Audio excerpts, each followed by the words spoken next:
Hello అండి, welcome to యుతికా properties. ఈరోజు మనకి Manikonda secretariat colony golden temple to Pratibha school main రోడ్కి దగ్గరలో 200 yards ఓపెన్ ప్లాట్ అవుట్ సేల్కి వచ్చిందండి. వెస్ట్ ఫేస్ 200 yards, ఇది 40 feet రోడ్ అండి. ఆపోజిట్లో 36x50 dimension, LRS full pay చేసి ఉంది. సో ప్లాట్ ఇది. ప్రాపర్టీ వచ్చేసి మంచి లొకేషన్లో ఉందండి. ఇది సరౌండింగ్స్లో ఇండిపెండెంట్ హౌసెస్, అపార్ట్మెంట్స్ ఉన్నాయి.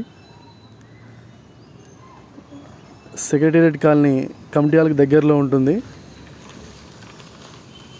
వెస్ట్ ఫేస్ ప్లాట్ అండి ఇది. ప్రైస్ వచ్చేసి 1,32,000 చెప్తున్నారు గజానికి. స్లైట్గా నెగోషియేషన్ ఉంటుందని చెప్పారు. ఫుల్ డీటెయిల్స్ నేను డిస్క్రిప్షన్లో ఇస్తానండి. Thanks for watching Yutika properties. Please do subscribe.